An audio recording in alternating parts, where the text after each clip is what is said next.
Tas dito din may mga messages pala din kayo dito. Oop.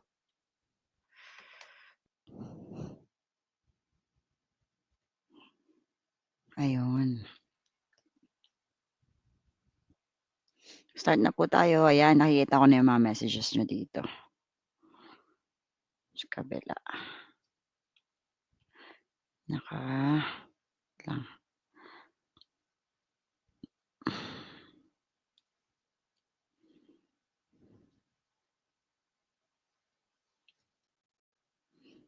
Slideshow. Good evening po. Okay.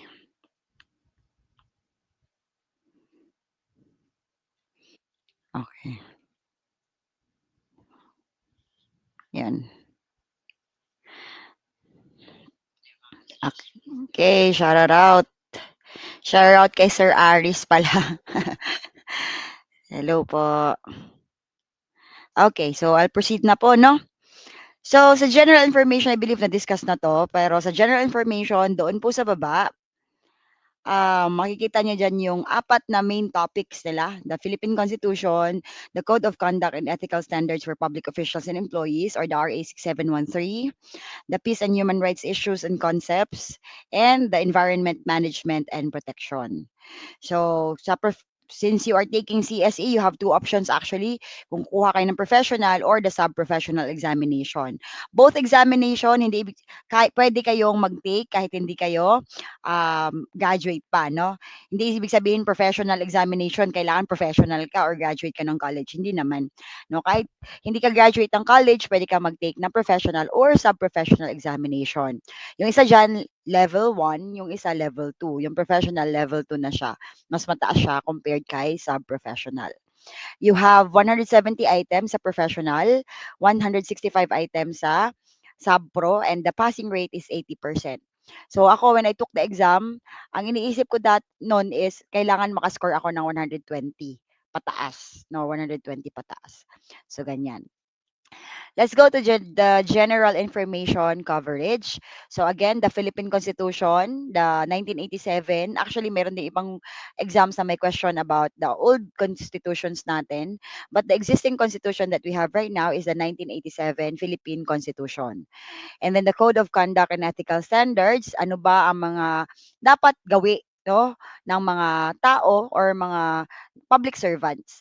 Kasi when you take kapag kayo ay nakapasa naman ng civil service examination, and you will then be eligible, no, para mag-apply sa public service.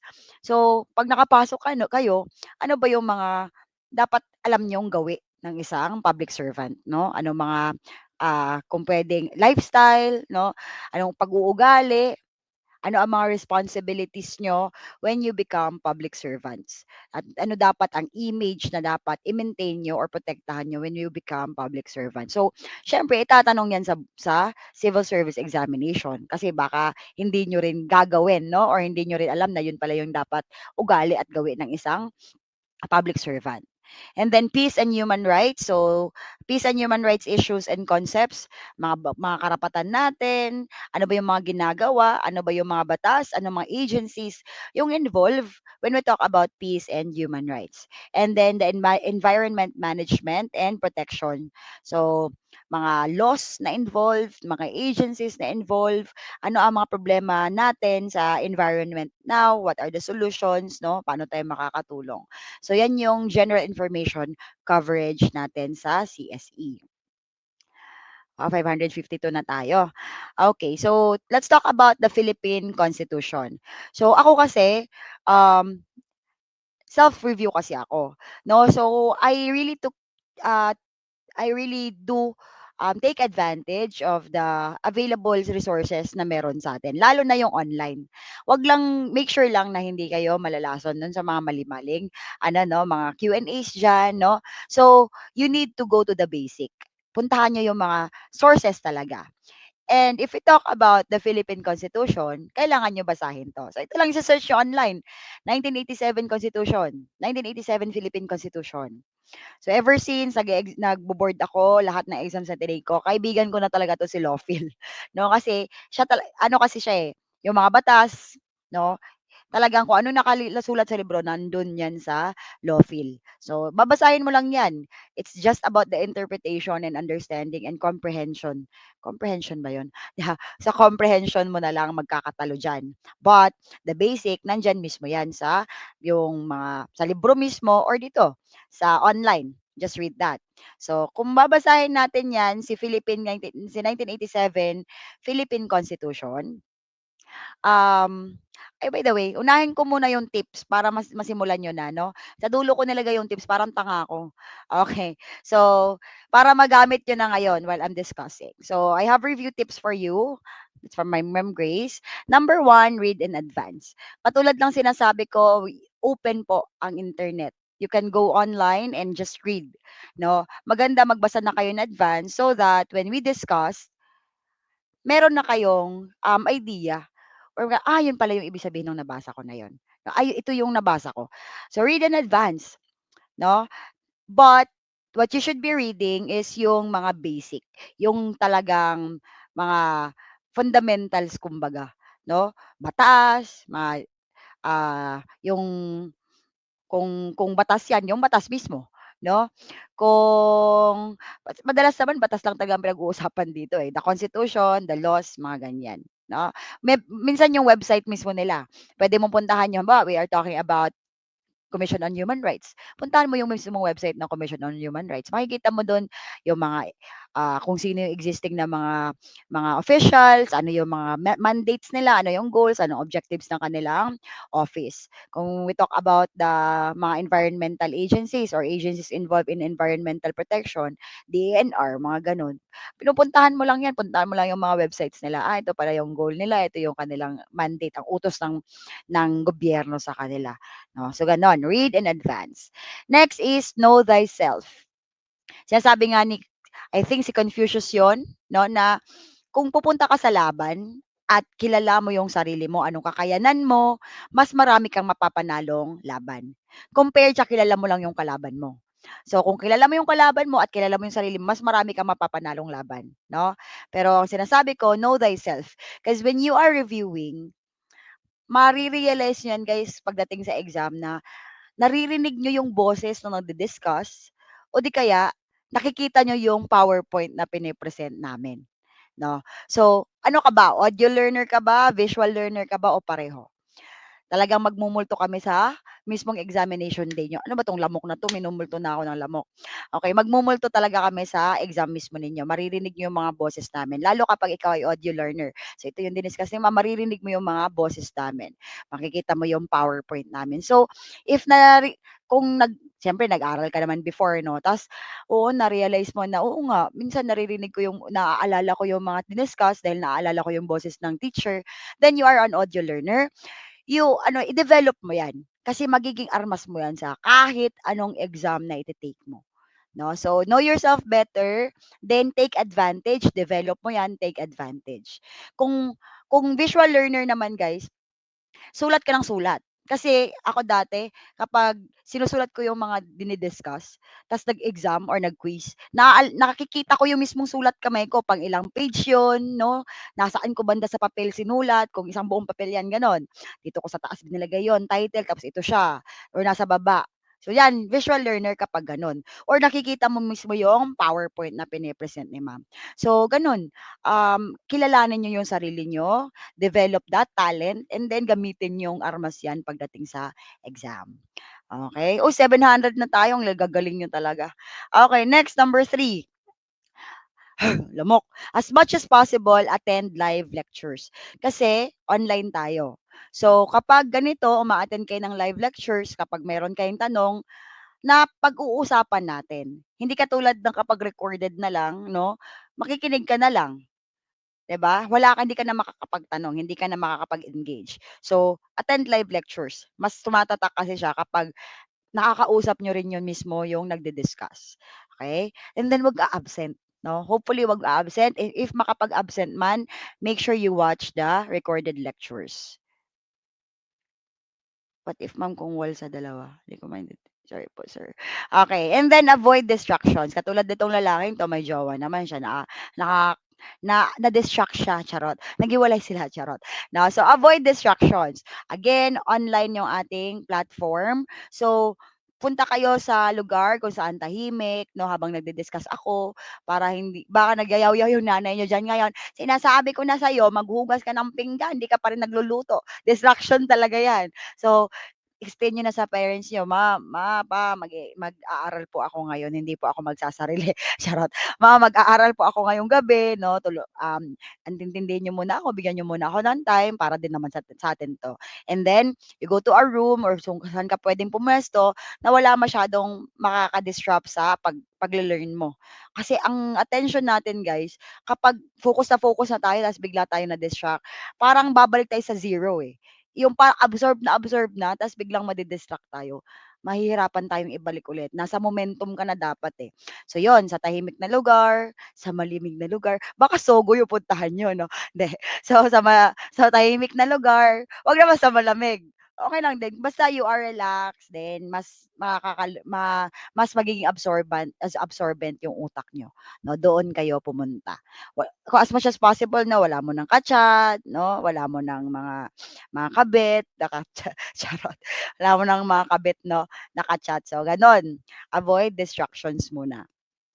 And then, when attending live lectures or viewing recorded lectures, stay focused. So, when you avoid distractions, so tahimik na, focus ka.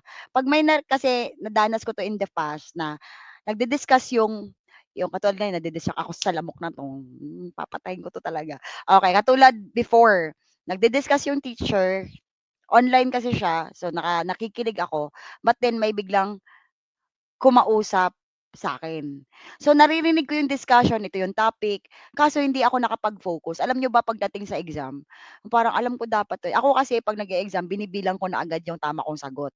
Kasi sure ako na tama ako dun kasi nakinig ako nung nag-discuss, yun talaga yung sinasabing tamang sagot, yun talaga yung sinasabing correct 'no, tama nga, parang tanga si ma'am, okey. Tapos so, nabibilang ko na, tama ako dito. Pagdating dun sa question na yun, na-discuss talaga siya, pero hindi ko talaga siya napakinggan ng maayos. Alam ko lang na na-discuss. So, sobrang sakit sa'kin na dapat alam kong tama ako dito, eh, kaso hindi ako sure. So, natatanggal ko na siya sa correct answer ko, 50-50 na kasi yun. So, ang saklap dun na alam mong dapat alam mo yun, 'no? Dapat tama ka na dun, pero dahil hindi ka nag-focus, hindi ka na sure, 'no? So, 'yan ang mahirap 'pag poor, correct, Bay. Baylosis, correct. Mahirap 'pag poor talaga, totoo 'yan. So, stay focused 'no, 'wag mo na magpa-distract, okey? Makinig, i-absorb lahat ng discussion, absorb. And then 'wag magpapa-zero sa isang araw. Sa isang araw, make sure na lagi kayong may naririnig na discussion, meron kayong nababasa na lectures 'no. Kung gusto niyo, "Ma'am, gusto ko talaga mag-inom kasi birthday ng tropa ko today." Okey, 'di magbasa ka 'no, magbasa ka 3 pages o di kaya makinig ka ng lecture for like 30 minutes. Kung kaya mong tapusin mo na lang ng lecture, mag-inom ka ng morning charot, ta's gabi ka na mag-aral, hindi. Basta 'wag niyong hahayaan na ma-zero kayo sa isang araw. Kasi yung isang araw na discussion 'no, yung isang araw na discussion, sobrang laking tulong na yun sa inyo. Hindi lang sa exam but sa buhay niyo, charot. Na sa buhay niyo mismo, puwede ka na magyabang after nung magre-review ka ngayon ta's mag-iinom ka mamaya, mapagyayabang mo na yung mga natutunan mo ngayong gabing 'to. 'Pag nag-inom ka mamaya, oh, ano ba, alam mo ba yung Bill of Rights, gaganon ka na sa kainuman mo, 'di ba? Hindi lang siya sa exam mismo, charot. Okey, so gano'n siya 'no, huwag kayong magpapa-zero lagi, dapat laging may natututunan, everyday. Kasi you just have 41 days. So every day sa 41 days na 'yan dapat lagi kayong may bagong learning or may bagong tumatak sa utak niyo or mas lalong tumatak sa utak niyo, okey? Blurred baka Japan 'yan kaya blurred, okey? Then be active in discussion, engage. So ayan, engagement ring 'no. So be active. Kung may tanong si teacher, grade 1, kung may tanong kami at kayang-kaya yung sagutin, just respond 'no. Puwede kayong mag-message, mag-comment diyan, puwede kayong mag-message ating, sa ating sa ating StreamYard. Puwede din, ah, kahit di niyo alam yung sagot, okey lang, 'no? Okey lang lalo na 'pag napupunta na tayo sa mga time na magra-rationalize na tayo, okey lang magsagot kayo kahit mali yun. Kasi kung mali yung sagot niyo at na-correct natin, mas tatatak sa utak. Ito yung 'pag lumabas sa exam yun, ito yung question na mali yung sagot ko at ito yung tamang sagot, 'no? So, 'wag mahiyang mag-ano, tanong kung may right med. So, 'wag mahiyang magsagot, okey? 'Wag mahihiyang magsagot. And then, so engage, engage, engage. And then number 8, ask questions properly. Thank you, Jean. Ma'am Jean. Ask questions properly if may di naiintindihan or sa tingin nyo may mali sa discussion ng lecturer. Properly because may mga tao kasi na mayabang magtanong. Ma'am, parang maling-mali si teacher, no? So, ang ginagawa kasi namin, no, kung may nakikita kayong feeling nyo mali, iche-check natin 'yan ng sabay, 'no. "Ma'am, base po sa mga na-review namin in the past, ganito po yung ganito," 'no. O sige sabay-sabay nating alamin. Just approach properly, 'no. Approachable naman kami, 'di ba, mga mukha namin sobrang approachable. Mukha pa lang 'yan, o paano pa kaya yung kami mismo, ugali namin, 'no. So, ask questions properly, 'pag may naintindihan, 'di ko talaga na-gets or, "Ma'am, hindi namin napicturan yung slide niyo," just let us know, walang problema 'yan, 'no. Tinutulungan naman namin kayong pumasa, so lubos-lubusin niyo na. 'No, lulubos-lubusin na natin. And number 9, pinakamahalaga sa lahat, magdasal, humingi ng guidance kay Lord and humingi kayo ng absorbent na mind sa Kanya na, "Lord, please magdi-discuss po today, please, 'no, give us an absorbent mind na lahat ng ituturo ma-absorb namin. Para pagdating ng exam, pipigain natin yung utak niyo, 'no, lalabas lahat yung mga inabsorb ng utak niyo. Puwede bang umutang, ma'am?" Hala! Out na ako, charot.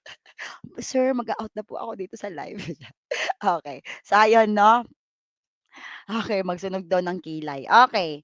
So na-thank you na agad and darating po ang time na malolomoral kayo, whatever happens, huwag kayong magpapa-zero. Malolomoral po tayo, feeling natin hindi natin nakakapag-aral ng mabuti, feeling natin di natin kayang pumasa. But balikan niyo lang yung will ni God sa buhay niyo. Balikan niyo yung mga taong naniniwala sa inyo, 'no, isipin niyo sila, sila nga naniniwalang papasa ako, 'di ba? Tapos basa ulit ng basa. Kasi yun lang naman magiging armas niyo, lahat ng mga natututunan niyo, nababasa niyo at tsaka yung mga tiwala niyo sa sarili niyo, tiwala niyo sa mga taong naniniwala din sa'yo at tsaka yung siyempre yung grace ni God. So, yun 'no. So, I hope dadalhin niyo 'tong mga tips ko 'no, kasi ginamit ko rin talaga 'to guys sa totoong buhay. Dami kong exams na tinake, so gano'n lang paulit-ulit, 3 pages a day, manood ng video kahit 30 minutes 'yan sa isang araw. Then that's it, 'di ba? So gano'n. Salamat po, Zu. Hindi ko nababasa yung last name. Okey, thank you po sa mga nagva-vouch sa atin diyan 'no. Thank you so much. Okey, so Philippine Constitution. Si Philippine Constitution po, hindi po 'yan nawawala sa lahat ng exams. Kahit sa criminology, sa lit, or whatever exam kasi kailangan alam natin 'to as Filipinos, 'no? Sino yung mga US citizens diyan? Okey, so kailangan natin 'to. So we have 18 articles diyan sa Constitution. Isa sa pinakaimportante sa Article 1, national territory, hanggang saan ba yung mga hanggang saan ba yung teritoryo ng Pilipinas. Kasi po hanggang dun lang din mag-a-apply ang batas ng Pilipinas, 'no, when we talk about, laws, 'no. Siyempre may exceptions diyan, but Merong meron na mga basic na nandiyan sa national territory. And then Article 2, we have Declaration of Principles and State Policies. Ano yung mga the separation of the state and the church. Mga ganyan, nandiyan yan sa Article 2. So again, kung wala pang lecture at di naman kayo busy, go there sa online, Lawfil or di kaya yung Office of the Ombudsman ba yun? Basta yung mga official gazette, yun. Official gazette po yung mga lagayan po or website po or lagayan po ng mga batas ng Pilipinas. So you can go there sa online, basa-basa lang kayo habang wala pa. Tingnan niyo 'pag nag-lecture na gets niyo yung mga madadagdagan lang, bale titibay lang, magiging solid lang yung pagkakaintindi niyo. So Declaration of Principles, yung tungkol sa AFP, nandiyan 'yan, 'no? Bill of Rights, very important, mga karapatan nating mga tao na hindi puwedeng labagin ng ating gobyerno or ng ating law enforcement agencies. And then Kawawa naman 'to si Athene. Kaya mo 'yan, go for gold.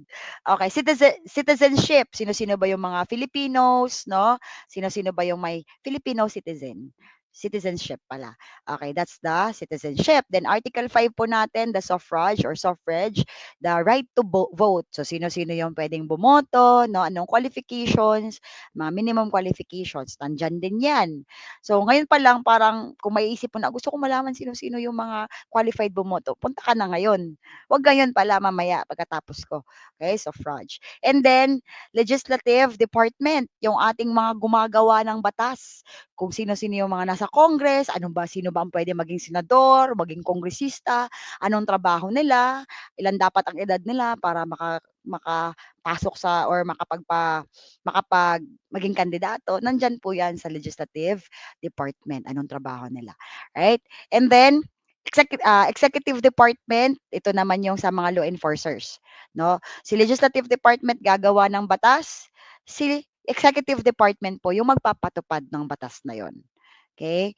And then, so executive department, si president po talaga yan. And then yung mga agencies na nagpapatupad ng batas. Yung manghuhuli sa inyo kapag nilabag nyo yung batas. Ayan po yan, under po yan dyan.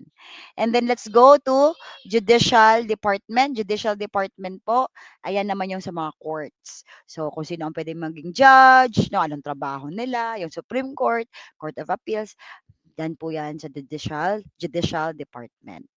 Okay? And then the local government, no, LGUs natin, nandyan din yan sa Article 10.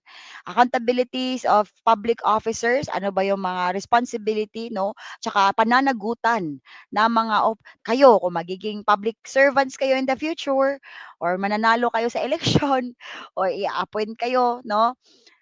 Nandyan po yung mga responsibilidad nyo at saka mga pananagutan nyo sa aming mga constituents nyo. Okay?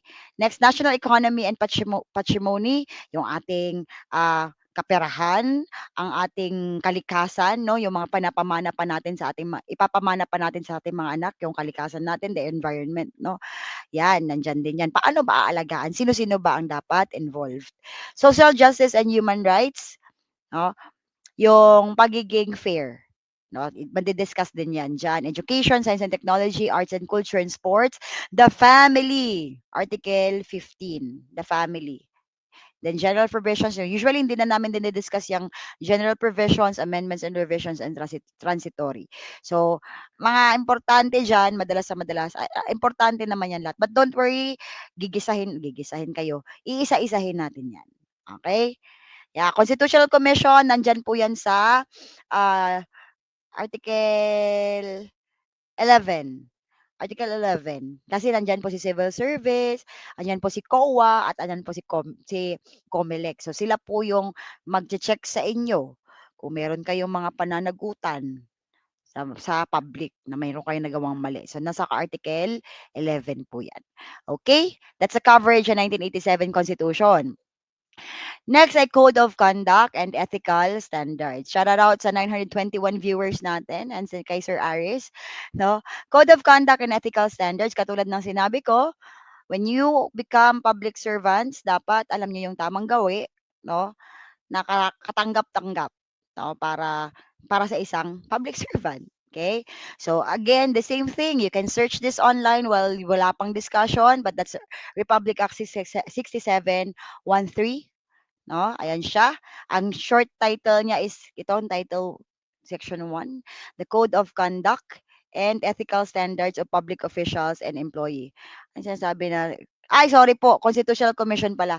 Tama, Article 9, si CONCOM, yung ating anim. Okay? That's Article 9. Sorry. Okay.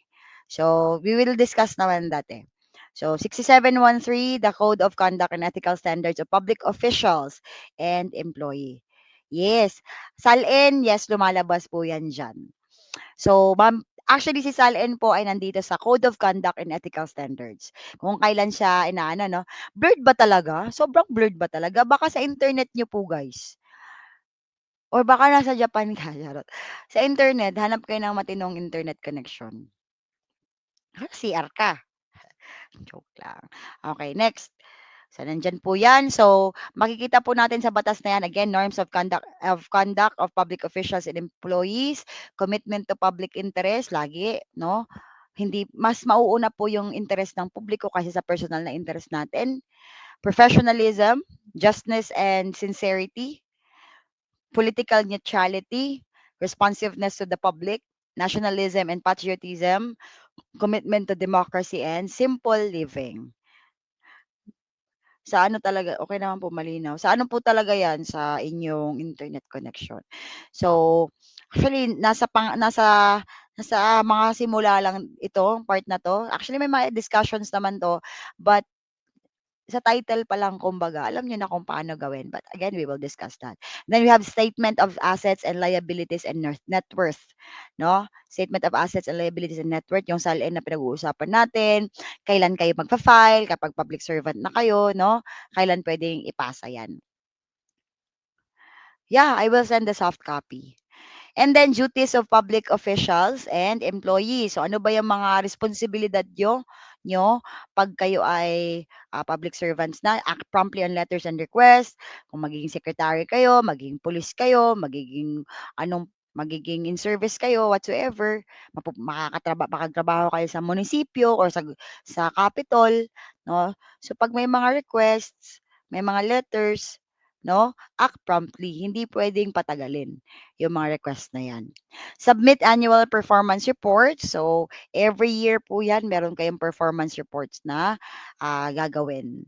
Then process documents and papers expeditiously, mabilis ang pagpa-process. Act immediately on public personal transactions. Pare-pareho 'no, dapat ang pinaka-bottom line niya, lagi dapat kayong nagmamadali. Charot. Lagi kayong alert 'no, laging prompt, and immediate dapat yung galaw. Maliliit ba talaga? Okey. Baka kasi dito, ba naman kasi 'to ma'am, bakit kasi ganyan ginawa mo ma'am? Pero ano na 'to guys, 16 na 'tong font size na 'to, eh. Mga font size na 13 nababasa na nga, eh. Hindi nga, yun totoo.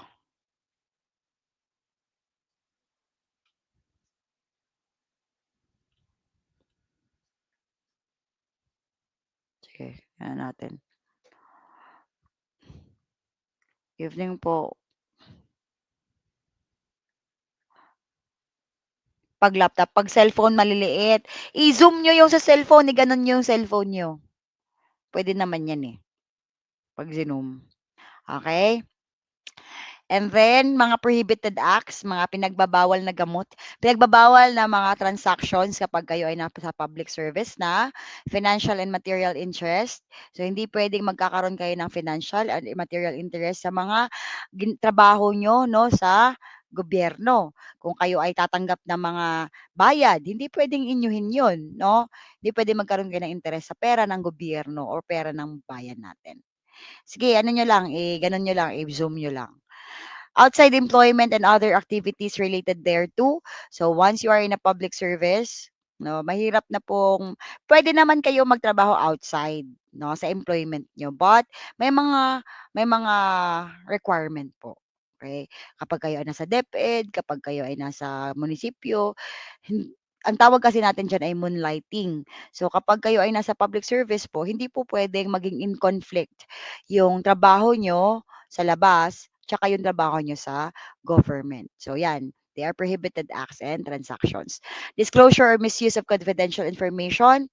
If you will be working sa isang agency na may mga confidential information, hindi niyo rin po puwedeng ilabas 'yon. Hindi niyo puwedeng gamitin 'no, sa maling paraan.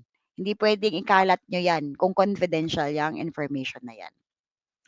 Next ay solicitation and acceptance of gifts. So, yung panghihingi ng pera sa mga tao or yung tumatanggap ng gifts. Actually, bawal talaga yon. Yung tatanggap kayo ng regalo, pera from the public, bawal talaga yon. Kasi nga, kapag tumanggap ka ng pera sa tao at may biglayan 'no, mahihingin na pabor in relation to your job, makakahindi ka pa kaya? Malamang hindi na. Kasi feeling mo may utang na loob ka na, eh. nagbibigay siya ng isang sakong bigas buwan-buwan. "Sir, bakit po 'to ma'am?" "Sige gift ko lang yan sa'yo sir." Tapos biglang sabi niya, "Sir," nasa LTO ka nga nagtatrabaho, "Sir, puwede bang bigyan mo na lang ako ng lisensya diyan kahit wala na akong mga PDC-PDC, kahit 'di na ako mag-test drive, bigyan mo na ako ng lisensya." Eh, "Sir, ganito ganyan." Kaso naalala mo yes, pati barangay pasok din diyan. Ta's naalala mo, nagbibigay pala 'to ng isang sakong bigas buwan-buwan sa'yo, nahihiya ka, para namang wala tayong pinagsamahan, 'di ba, mga gano'n. So, yes po, mapo-post po yung live. Okey, so gano'n, hindi puwede. Kasi magiging conflict po 'yan sa trabaho niyo, okey? Again, the SALN po natin, divestment 'no, again dapat walang conflict. Kapag merong conflict, you need to let go one or the other. Kung ile-let go mo yung pagiging public servant mo or ile-let go mo yung posisyon mo sa isang private company, gano'n po siya. 'No? Yes, yung mga acceptance of gifts, direct bribery or indirect bribery or qualified bribery depende kung anong trabaho mo. So, 'yan. And then, peace and human rights issues and concepts. So, yes, correct, Cristel. So, peace and human rights issues and concepts po natin, isa sa pinakamaraming rights na pwede nating ma-discuss po ay sa Bill of Rights. So, 'yan. And I you can attest to that 'no, yung mga nag-take na ng mga exams natin, NAPOLCOM man 'yan, POA, FOE, 'di ba, laging may lumalabas na Bill of Rights, okay. So, i-di-discuss natin 'yan 'no, isa-isa. I-a-apply din natin 'yan siya sa mga test questions natin para ma-check natin kung kaya niyo namang i-apply. Kasi mahirap naman kung puro discussions, 'di ba? Mayroon tayo niyan dito sa Class Tanglaw. And then other things na ida-discuss natin dito sa ating, peace and human rights issues and concepts. Meron tayong natural rights 'no, civil rights, political rights, cultural rights, economic and social rights. Huwag kayong maano 'no, yung parang ma-o-overload. Madali lang po yang mga rights na 'yan. And then we have the principles of human rights. Ano ba ang mga characteristic kumbaga ng human rights? So inalienability, yeah, madali lang naman 'to, i-discuss ko na. Inalienability, ibig sabihin hindi yan nananakaw sa inyo. Hindi yan mawawala, hindi yan matatanggal sa inyo. Hindi puwedeng bilhin yan, hindi puwedeng hiramin, hindi puwedeng ibigay. Sa inyo yan, 'no? Hindi yan puwedeng, "Bilhin ko na lang yung right to life mo para patayin na kita." 'No, hindi. Inalienable. Ang hindi ko makalimutan na ano diyan is inalienable lands. Meron kasi tayong mga lupa po na hindi puwedeng kunin kasi lupa po ng gobyerno, 'no. So, may mga inalienable lands, hindi puwedeng kunin. May mga alienable na puwedeng kunin ng puwedeng bilhin ng mga commercial ay mga businessmen 'no, mayayaman ta's sa kanila na. But there are inalienable lands. Ibig sabihin, hindi puwedeng kunin, hindi puwedeng nakawin, hindi puwedeng bilhin. Sa atin 'yan. Okay. And then universality, human rights po 'yan na pangbuong mundo. Ang human rights po walang pinipiling bansa, okay. Right to life, hindi naman puwedeng sa bansang Pilipinas puwede kayong mabuhay, hindi kayo puwedeng patayin, ta's sa ibang bansa puwede kayong patayin, hindi. Universal po ang human rights 'no. Indivisibility, hindi yan puwedeng hati-hatiin, hindi yan puwedeng, ito lang yung puwede sa inyo, ito sa kanila, hindi puwedeng gano'n. Indivisible ang human right, okay. And then we have interdependent, like church, anong church? Universal or inalienable? The right to religion ang sinasabi, oh, yeah, right to religion meron tayo niyan or right to believe, right to have religion or right to not have religion. Karapatan mo 'yan, it's your choice kung gusto mong magkaroon ng paniniwala or wala kang pinaniniwalaan. Hindi ka puwedeng pilitin, okey? So, interdependent, 'yan naman ang human rights po, yes, magbibigay po kami ng handouts. So, ang human rights po ay may mga human rights na interdependent, madalas human rights are interdependent. Ano ibig sabihin nun? Hindi mo puwedeng may mga rights guys, human rights na hindi mo ma-e-enjoy yung isa kung hindi ibibigay yung isa. They are dependent on each other. Halimbawa, you have the right to marriage, right to family, pero hindi ka naman binibigyan ng right to education. Mae-enjoy mo kaya yung pamilya mo kung hindi ka naman pinag-aral, nakapag-aral at wala ka namang trabaho. Wala ka namang right to, employment, 'di ba? Right to health. So may ang mga batas, ang mga human rights po, interdependent 'yan. Ibig sabihin, you cannot enjoy one kung hindi mo makukuha yung kung hindi ibibigay yung iba. Okay, interdependent. Then fundamental, human rights is fundamental, ibig sabihin kailangan talaga natin 'yan para mabuhay. Hindi kasi dapat tayo nabubuhay lang na nabubuhay lang. Dapat nabubuhay tayo with happiness. No, hindi puwedeng mabuhay lang tayo for the sake of living. We should be living with happiness. So, yang mga human rights po ang magbibigay sa atin 'yan, 'no? Mabubuhay tayo na hindi tayo sinasaktan, mabubuhay tayo na pwede tayong mag-aral, mabubuhay tayo na hindi natin, puwede tayong may matatakbuhan tayo in case of emergency like, 'di ba, PhilHealth, mga ospital, mga gano'n, 'no? Fundamental. Ibig sabihin niyan human rights, binibigay 'yan sa atin, o human rights yung meron tayo na para mabuhay tayo ng masaya. And then inherent. Human rights is inherent, hindi 'yan, nandiyan na 'yan, hindi 'yan kailangan ibigay sa inyo. Again, di-discuss ko pa ng mas malaliman 'to, but I want to discuss this right away na, 'no? Inherent, ibig sabihin, hindi mo kailangan hingin yang karapatan na 'yan. Ibibigay 'yan sa'yo, nasa loob ka pa lang ng tiyan ng nanay mo, nasa itlog ka pa, hindi, wala pa sa itlog, hindi ka pa tao niyan, hindi ka pa human, 'no? Kung nasa itlog ka pa lang ng tatay mo, egg ka pa lang, hindi ka pa human. So, human rights kapag nabuo ka na sa tiyan ng nanay mo, then you already have human rights. Hindi mo kailangan humiling, hindi mo kailangan maghanap ng batas na nagsasabing karapatan mo 'to, 'no? Meron ka niyan dahil tao ka. Kahit ulit mukha kang unggoy, 'no? You have human rights because it's inherent to us human. Okay, mga hayop nga meron ngang karapatan, 'di ba? Tayo pa kaya? Okay. Again, other things that is covered by this topic is the Bill of Rights, the 22 Bill of Rights natin. Right to life, mga ganon. Then, we will discuss Commission on Human Rights, kung saan sila yung agency talaga na nagte-check to make sure na hindi nalalabag yung mga karapatan natin. 'Di ba? May mga scenario before na yung police, 'pag siya ang nasaksak, siya ang namatay, walang imik si human rights. Pero 'pag yung mga napagkakamalang kriminal, sila ang namatay, talagang galit na galit si Commission on Human Rights, 'no? Kasi kung sino nga ang gumawa nung, yung danger or yung suffering, 'no, sila yung ke-questionin ng Commission on Human Rights, 'no? Alangan naman yung pulis, may sarili naman silang, parang ganito na nagpoprotekta sa kanila. Ang mga walang pumoprotekta yung mga civilian.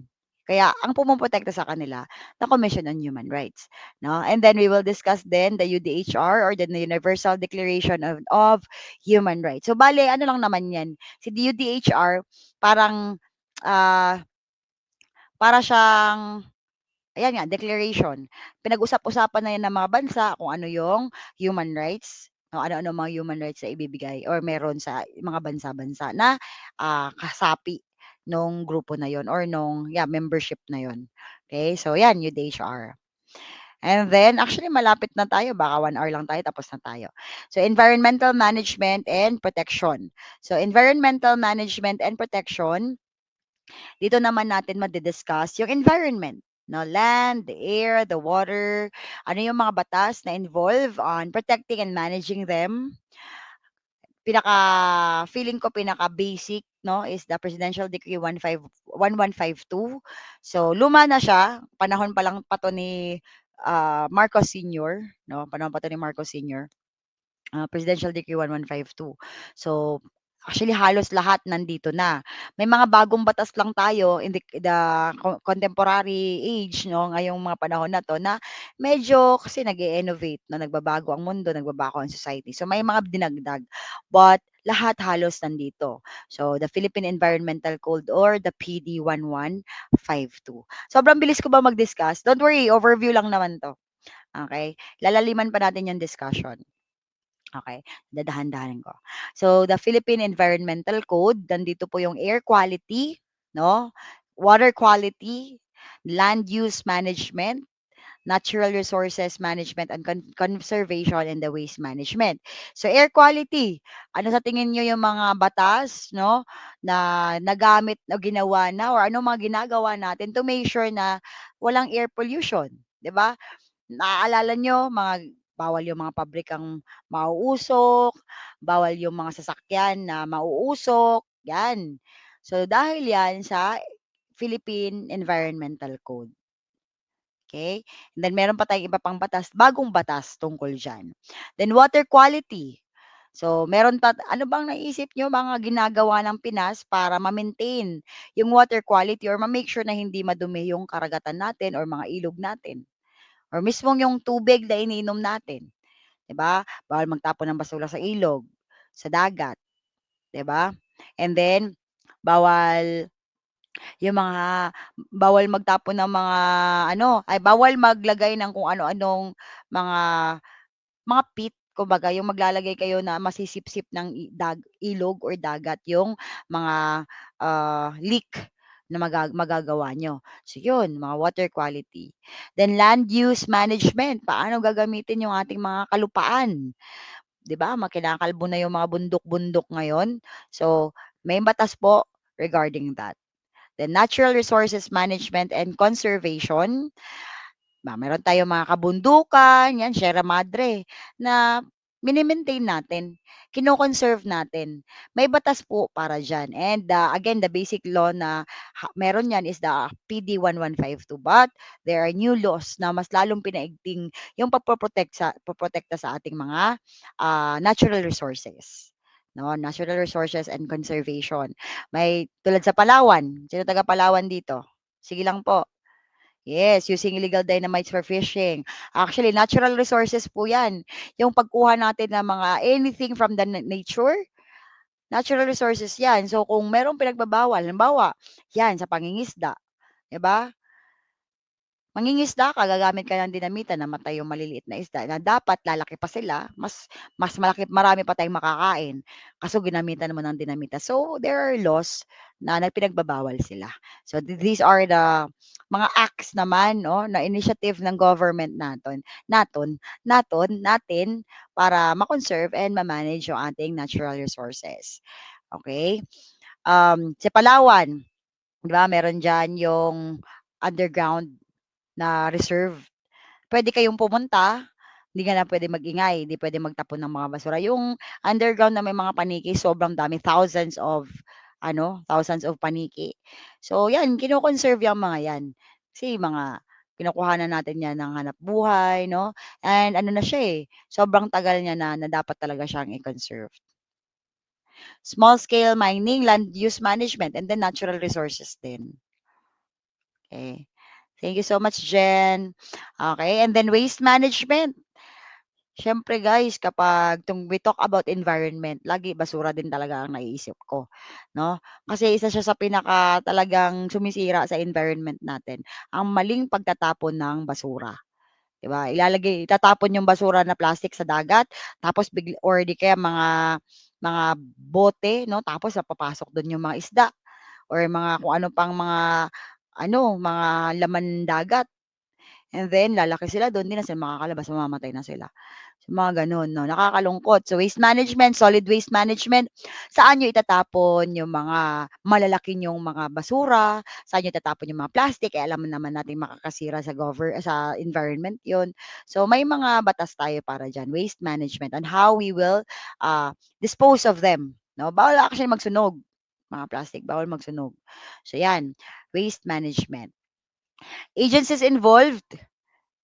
Yes, waste segregation, correct, waste segregation. So, actually 'yan yung inuutos ng ating, Solid Waste Management Law or Act or code 'no, na ginawa ng gobyerno natin. Para nga hopefully hindi 'pag 'pag 'pag kasi hiniwa-hiwalay natin yung basura, yung ibang puwede pang recycle, mare-recycle natin. Yung ibang puwede nating gamitin pampataba, mapagiging pampataba yun. Yung ibang puwede nating, talagang i-dispose na, masunog, na puwedeng sunugin talaga, masusunog natin. Pero imagine ninyo lahat nandun sa isang lalagyan, yung ano ba yun, yung styrofoam, yung styro na lalagyan ng pagkain, yung pagkain mismo, halimbawa may kanin ka dun tapos may manok ka dun na hindi mo na naubos, 'di ba? And then yung plastic, 'di ba? Tapos may papel pa dun na resibo. Hinalo-halo mo yun. Yung plastic sana puwede pa yun magamit kung ano bang bagay, yung pagkain puwede pang ipakain sa aso, yung papel puwede pang i-recycle, 'di ba? Kung nagse-segregate lang talaga tayo. So, yun talaga yung goal ng solid waste management natin na batas. Ipapakita ko yang mga batas na yan sa inyo, 'no, kasi ngayon is short lang 'tong discussion natin para sa inyo. Okay. And then, ang mga agencies na involved, ako 'pag naiisip ko yung environment, DNR talaga kaagad 'no, Department of Environment and Natural Resources. So meron 'yan silang yung DNR, meron po silang mga sectoral bureaus na naka-focus sila kung ano yung, ima-manage nila or ire-regulate nila. Okay, so meron tayo diyan, Forest Management Bureau para sa mga kagubatan, Lands Management Bureau para sa mga kalupaan, lalo na yung may mga indigenous people 'no, na nagke-claim ng mga lupa kasi sobrang dati kasi guys wala naman kasing titulo-titulo. So yung mga kabundukan na mayroon ng mga native na nakatira dun at dun talaga sila, indigent talaga sila, baka may mga taong kini-claim na kanila yon tapos walang hindi mailaban ng mga indigenous people kasi nga wala naman silang mga hawak na papel, 'di ba? So gano'n. So 'yan, sila may hawak niyan, yung mga agricultural lands, 'no, 'yan. And then Mines and Geosciences Bureau, tungkol sa mining, 'no, may hawak din 'yan, Mines and Geosciences Bureau. Environmental Management Bureau, ito po si EMB, ito po yung nagbibigay ng mga certificates kung puwede ba talaga mag-operate yung isang company, 'no, kung hindi ba talaga nakakasira yung kanilang mga operations diyan sa company 'yan. For example, may factory, 'no, tapos may magpagsusunog na mangyayari diyan or gagawa sila ng mga toxic na mga usok 'no, or di kaya mga liquid. So, si EMB po ang magche-check niyan 'no, dapat mag-comply sila sa mga pinapapagawa ng EMB para makapag-operate sila, mabigyan sila ng certificate na okay, hindi naman hazardous yung mga gagawing operation sa company na 'to. And then Ecosystems Research and Development Bureau, so mga research 'no, meron din diyan. Protected Areas and Wildlife Bureau, katulad ng sinabi ko sa Palawan 'no, sa mga Sierra Madre, mga ano pa bang mga alam niyong protected areas, yung hindi puwedeng galawin, na ano, na mga areas. Ang ako nalalaman ko lang talaga, sa Palawan lang talaga, okey. Yes, yes. Ito pong mga environmental po, madalas sa madalas, situational yung tanong. Situational yung tanong sa kanila, anong gagawin mo, alin dito sa mga 'to ang, para hindi masira yung karagatan, mga gano'n siya, 'no. Akala mo minsan common sense lang, ang problema kasi yung mga options pare-parehong tama, yung parang lahat sila mababait, 'pag tiningnan mo yung option halimbawa gano'n lang ang tanong, alin sa mga 'to yung gagawin para hindi magkaroon ng water pollution? Just for example, pero mas mas malalim yung English, mas malalim yung scenario. So, dapat common sense lang 'yun, kaso yung mga options po tama lahat. Gagawin mo 'to, 'no, halimbawa bawal illegal mining, bawal legal fishing, tapos bawal magtapon ng basura, gano'n. Tumataha Reef, okey, 'yan. Area 51, sa protected area pala, Area 51. Oh, 'yan mga Mount Apo. So, mga ganyan. So, ito po mga environmental laws madalas po hindi batas, yung may mga tanong na batas, pero ang nahihirapan talaga ako pagdating sa kanya yung situational talaga, kasi halos tama lahat. Yes po, tama. Pinakamabait nga po yung hinahanap ko, sir. Kaso nga lang mababait lahat. So yung pinakamabait talaga ang hahanapin natin, 'no? Or depende sa questioning. Kung tinatanong niya paano mo poprotektusyonan yung mga coral reef, tapos lalagay mo dun, 'di bawal sa illegal fishing, paggamit ng dinamita, pagtatapon ng basura, 'no? So saan dun yung pinakatamang sagot? Kasi tamang sagot yun lahat, 'di ba? Tamang sagot naman sila lahat to protect the environment. So makikita niyo 'yan when we go 'pag nagkakaroon na tayo ng mga, exam, mga mock exams. Okay. Iba pang nakikita kong lumalabas, climate change, greenhouse effects, mga natural resources natin, yung solar 'no, yung hydropower, siya gano'n. Flora and fauna, flora, flowers, fauna, yung mga animals po natin. Letter C, letter C na pala ngayon sir, letter C. Sa power of C, 'no, power of C. Then renewable and ano ba 'yun? Renewable resources. Okay, and then yung tips ko kanina, 'no. So, ang pinakaimportante po talaga dito sa kahit anong exam is si Philippine Constitution. Si Philippine Constitution. Thank you po, sir. So, i-aano ko ha, hindi ko kasi ay, sorry po. Alam mo papatayin ko muna 'to guys. Wala, hindi ko talaga siya napatay. Okay, si Philippine Constitution. So po, habang wala pa pong discussion, kung meron po kayong mga, ah, vacant time, basa-basa lang po. I'll show it to you para makita niyo po yung sinasabi ko, 'no. I'll show it to you now. Medyo mahaba siya, pero kung puwede niyo nga ipa-print, eh, kaso mahaba kasi talaga siya, eh. 1987 Constitution. So, papakita ko po sa inyo mga importante dito.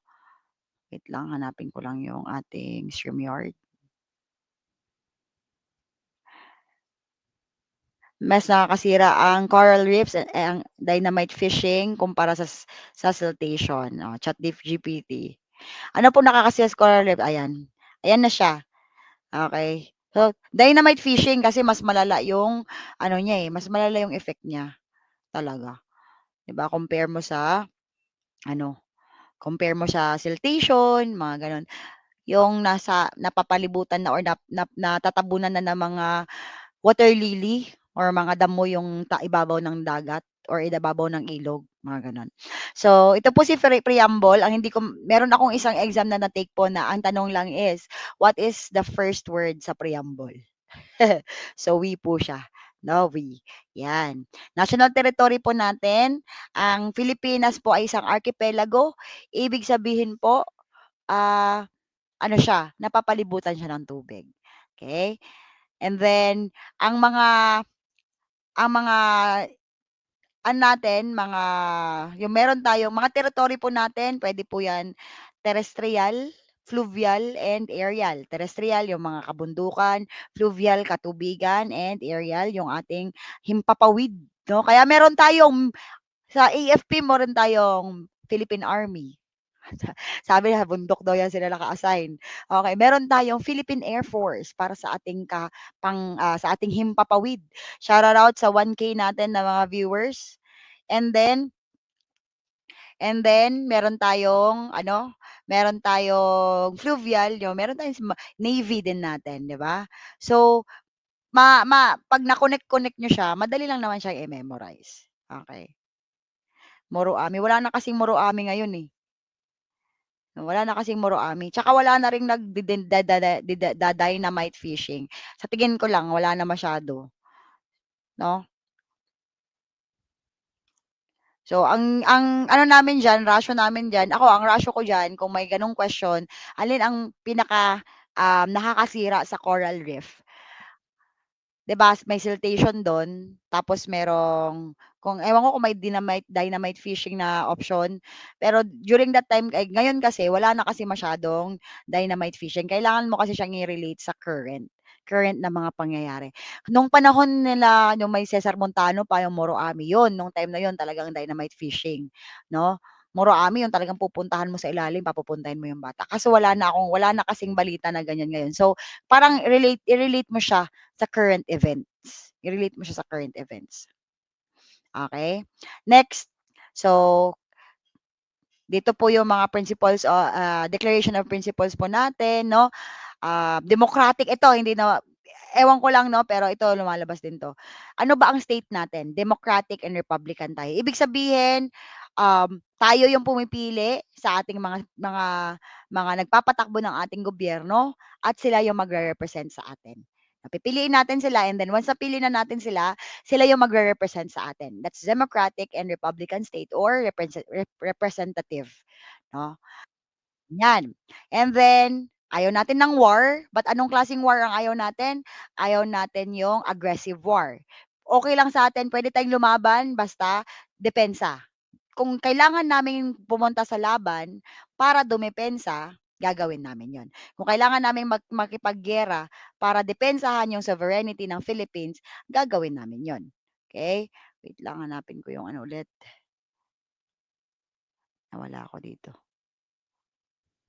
Ayan, hindi ako puwedeng makapag-share ng video. Okey, sige mag-focus ka sa pag-uwi diyan, Merla, okey? And then, so again, ayaw natin ng war, but if it's defensive war, it's okay. Puwede tayo. Isa pa, civilian authority is always, at all times, supreme over the military. Kahit na during martial law, meron civilian authority pa rin. Puwede naman po, okey. Then the separation of state and the church. So, titingnan ko lang yung mga importante, halos importante kasi 'to lahat. Okey, tingnan natin yung iba dito. Tapos punta na kayo sa eto, ano ba 'yan? Eto lumalabas din 'to po.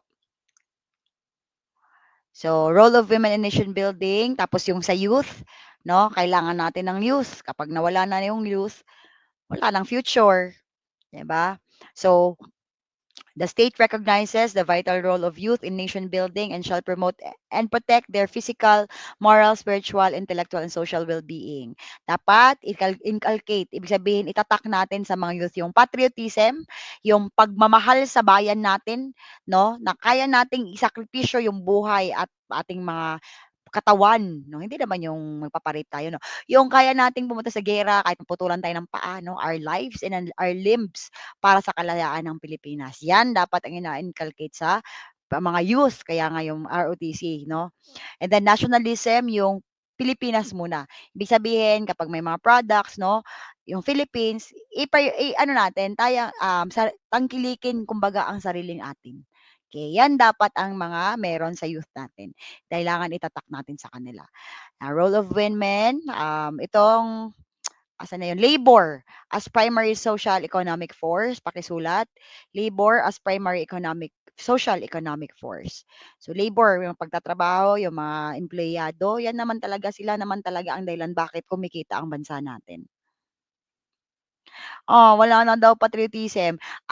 Si patriotism is pagmamahal sa bayan in a way na kaya nating isakripisyo yung buhay natin para ipagtanggol yung Pilipinas. Si nationalism, ayan yung wala na yung tangkilikin ang sariling atin. Kasi daw, kinakain, sana all kinakain.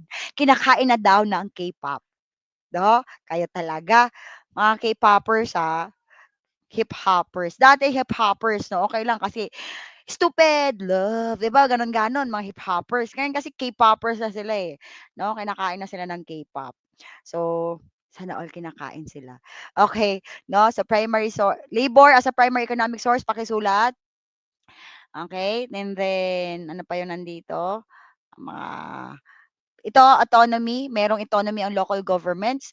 'Pag may budget po sila, sila po ang 'pag may pera po sila na collect, sila po ang bahala do'n sa pagba-budget nun.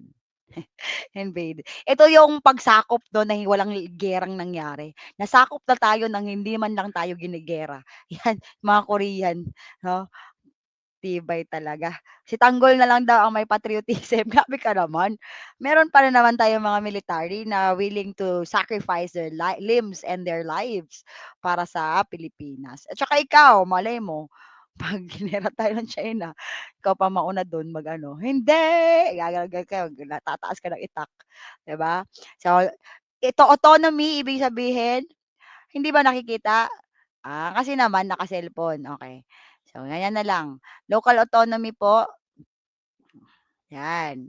Ibig sabihin, come again po sa labor. Labor is the primary social economic force. Labor as a primary social economic force. So yung mga workers natin, mga empleyado, they are our primary economic force. Yung pagtatrabaho nila. Kasi diyan kumikita ang Pilipinas. Pag sumasahod sila, may tax, di ba? Pag sumahod din sila, bibili sila ng pagkain, may tax ulit. Pag nagbayad sila ng tuition ng anak nila, may tax. Yung lahat yan, no? Yan. Mga nagtatrabaho sa ibang bansa, mga OFW, yan. Kumikita ang Pilipinas sa mga ganyan. Kahit anong trabaho mo, basta sumasahod ka, 'no, you are. one of the primary social economic force. Pulis na nakapatay ng riding in tandem. Okay, ano daw yun? Yung sa, ano ba yan? Sa patriotism? Yes, Alex, sasabihin namin kay sir. Okay. Gusto nila sir, kunin daw yung notes beforehand. Okay? Ano pa? Ano pa? Ano pang importante dito? Vital role, equal access, honesty. Okay? A Bill of Rights, again, we will discuss that, but importante diyan, no? Itong dalawang 'to, meron tayong, due process of law and equal protection of the law. Due process, ibig sabihin hindi ka puwedeng patayin, hindi ka puwedeng tanggalan ng kalayaan at magamit hangga't hindi pa naririnig yung side mo.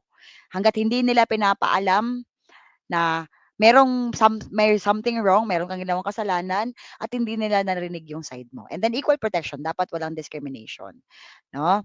And then we have the mga karapatan natin to be secure in our persons, 'no? Houses sa bahay natin, yung mga kagamitan natin, 'no, atin 'yan, that's our right, 'no? Unless merong warrant of arrest, hindi 'yan puwedeng kunin sa'tin. Warrant of arrest or search warrant, hindi puwedeng halugugin yung bahay natin, hindi puwede tayong kunin, 'no, hindi tayo puwedeng hulihin, 'no? Pero 'pag meron ng mga complaint, information, basta di-discuss ko 'yan sa inyo, then but the basic, we have the right to our persons, houses, papers in effect, 'no, against unreasonable searches and seizure. Hindi puwedeng kunin tayo bigla, hindi tayo puwedeng ga halugugin or kunin yung mga gamit natin except kung merong mga search warrant or warrant of arrest. Okay. Blurred lalamat. What if ma'am, if ikaw is US, direct ka magbayad pa po ba ng tax if ikaw nasa Pilipinas nag-work from home? Actually po, yung mga work from home, 'di ba? Nagbabayad willingness to pay na lang talaga 'yan, 'no? Kasi kung tayo ay work from home po ako dati. So hindi po ako nagbabayad, hindi po kumukuha ng tax si Philippines sa company ko. Bale sinasabi ng company namin na if you want to pay, you need to pay your own tax kasi hindi nga nila binabawasan. So pagkatanggap mo ng pera mo, dapat ikaw magbayad ka ng tax. But then, 'yun nga lang naging problema, 'di ba? Kung hindi tayo nagbabayad ng tax. But if you want to, yes, dapat magbayad ka ng tax. Okay. And then, ano pa ba tayo dito? Ano ba importante dito? Religion, i-discuss ko na lang 'yan. Tingnan ko muna yung iba dito na ipapakita ko lang sa inyo, hanggang 22 po 'yan. Citizenship, sino-sino ang mga Pinoy, just in case gusto niyong basahin 'yan. Mga Pinoy 'yan, mga Pinoy 'yan, natural born citizen. Suffrage, right to vote, andiyan po. Legislative Department. Ma'am, what if warrant of arrest lang meron pero they try to search your property, puwede ka po bang mag-file ng case against them? Oo, kasi iba naman yung warrant of arrest tsaka unless yung sinearch nila is yung immediate control mo. Halimbawa, nandito ka, may warrant of arrest, ta's sinearch lang nila yung puwede mong maabot. Kasi tinitingnan niyan kung meron ka bang nilapag, may mga tinago ka ba nung pagkarating nila. So, if it's within your immediate control, puwede nila na i-search, hindi kahit wala pong search warrant. Pero 'pag hinuli ka, ta's hinalughog ko yung bahay mo, hindi puwede yun, kailangan ng search warrant dun. 'No. Warrant of arrest lang meron sila, 'no, 'yan. Okey. Ma-please kayo ma-please ako mag-discuss, huwag kayong mag-alala. Hindi, ano lang 'to, overview lang talaga 'to guys, overview lang talaga 'to. Ang pinakaimportante actually sa discussion ko yung tips lang, 'no, yung tips lang. So, 'yan, iisa-isahin natin 'yan. Actually tapos na ako. 'No, pinapakita ko lang sa inyo yung pinapakita ko lang sa inyo yung ha ah, mga within the Philippine Constitution. Medyo mahaba po siya. Ako po ang bahalang magtuturo sa inyo, 'no, ako po ang bahalang kukuha ng mga importante talaga. So, inunahan ko lang kayo dito sa mga unang part, kung ano yung mga importante dito. 'Yan, si preamble, national territory. Ito lumabas 'to ng isang exam ko, territorial sea, the seabed, the subsoil, the insular shelves. Yan, nabas yan sila. Alin dito yung territory ng Philippines? Nakalagay doon territorial sea, the seabed, the subsoil, the insular shelves. So, mga ganun, no? Okay? So, actually, tatapusin ko na to. I will not take a lot of your time. Babalikan natin tong ano natin, ha? Ito, ha? So, yung mga tips ko po. no? Wag na wag yung kakalimutan. Read in advance, na alam niyo na yung mga se-send ko naman 'tong PowerPoint na 'to, so makikita niyo do'n yung mga batas na sinasabi ko, okay? Check niyo kung ano yung kakayahan niyo, ano yung talent niyo, and you make sure to attend lectures live. 'Pag hindi kaya, and then you watch the recorded videos. Avoid distractions whenever we are during our lectures. Na, yes, I will send this. Stay focused. Again, 'wag magpapa-0 sa isang araw kahit may birthday, may inuman, hindi puwedeng walang nangyari, walang review'ng nangyari. Kasi you just have 41 days to go, 40 days na lang after this, 'no? So, huwag niyong hahayaan na malilipas ang isang araw na wala kayong natutunan, okey? Be active in discussions.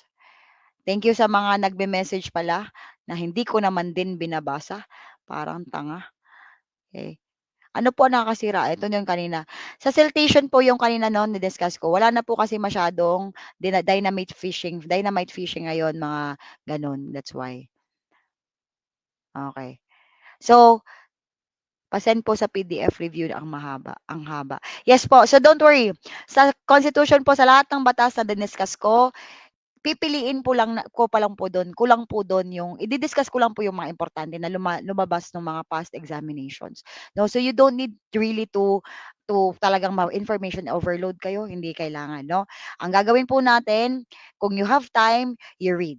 Okay? You have time, you read para mas familiar, mas malawak yung nakikita niyo yung bigger picture, and then saka natin ifo-focus yung mga specifics na lumalabas sa exam. No, so don't worry, we will be here. The class ng law will be here. Ayun lang, actually, ano lang talaga to, overview lang talaga to. So magdasal lagay kayo sa isang papel. Magiging CSE passer ako ngayong March 2025. Every time na mapaghihinaan kayo ng loob, bawawalan kayo ng gana, balikan nyo yung papel na yun, idikit nyo sa papel, sa ano, wall. Tapos balikan nyo yun, no, para mahiya kayo sa sarili nyo. Kapal-kapal na mukha ko, palagay-lagay pa ako ng ganito, no, na um, magiging passer ako this month, tapos hindi naman ako nag-aaral, no. So ilagay niyo 'yun sa papel, ta's para may mag-remind sa inyo, "Ay, kailangan ko mag-review." 'No, kasi makapal mukha mo, eh, kapal mukha natin. Ako kasi guys, nung sa board nakalagay sa papel. Pangit pa na papel 'yun, naghanap lang talaga ako ng karton, nilagay ko do'n. I will top the board in God's grace. Tapos ilagay ko yung ano dun, yung date, kung kailan ko yun sinabi. So 'pag nawawalan na ako ng gana mag-aral, na na-o-overwhelm na ako, hala malapit na exam, hindi feeling ko kulang pa rin na yung natututunan ko, binabalikan ko yun na, "Ay kapal ng mukha ko, ang taas ng pangarap ko." Tapos naalala ko yung mga family members, mga friends na nagtitiwala na kaya mo, 'di ba? So, yan, bumabalik yung eagerness mong mag-aral, at bumabalik yung goal mo na, "I will top the board, I will top the exam." So, gano'n, motivate yourself. It's just 40 days more.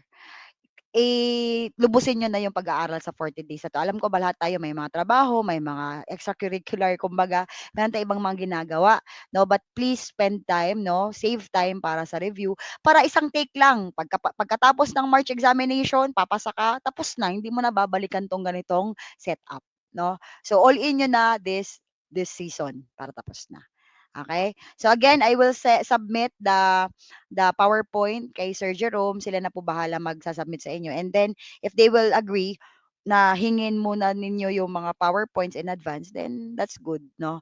Kayo na bahala. Then balikan niyo na lang 'tong mga PowerPoint natin, ay mga review lectures natin kapag may time kayo. Again, read in advance, okay? Okay. Sir Jerome, tatapusin ko na po 'to, sir, para po makapag-ano pa sila, basa-basa. Alright, so thank you so much, Ma'am Grace. Sa mga nagtataka, no, bakit medyo konti lang yung discussions natin kasi ito po yung overview. Pero don't worry, Sir Ma'am, I'll give you yung slides na isa-send ni Ma'am. Pati itong Philippine Constitution, para na lang din ma-review nyo in advance. May in-upload ako na Philippine Constitution highlighted kung saan yung mga important topics or important, ano ba yan, tawag natin doon. Mga important na dapat nyong i-review talaga is nandun naka-highlight na. So, nandun na po sa Google Drive natin. Yung send natin kagabi and na pin. Okay? Okay? So thank you so much, Ma'am Grace, and kita-kits na lang po sa ano natin, general information review din talaga. Thank you po, sir. Thank you, everyone. Salamat po sa mga na-appreciate and see you sa mga next natin na discussions. Have a great day. Great night pala. Good night. Good night, ma'am. Thank you. Thank you Okay, po. so thank you so much sa pagsama sa amin. And ano na lang, update na lang din sa GCs natin. Yung mga hindi pa na-add sa Facebook, I mean sa group, ay add po namin kayo. Thank you po. Sir, pwede po kayo may open yung mock test last time, sir. Actually, na-close na natin yung mock test last time. Pero sige, gagawa natin ng paraan no, na pwede nyo matake ulit. And doon sa request niyo nahingi muna namin yung slides bago review.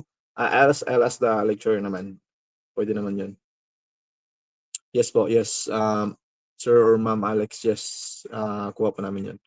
Okay, sa mga di pa na-add sa group chat, may na-add na kami kagabi, kanina. And continue lang po sa pag-comment doon yung mga hindi pa talaga na-add. Yung may mga G's, huwag na po kayo mag-comment. Yes, thank you po. Good night po. Good night po everyone. End na po natin.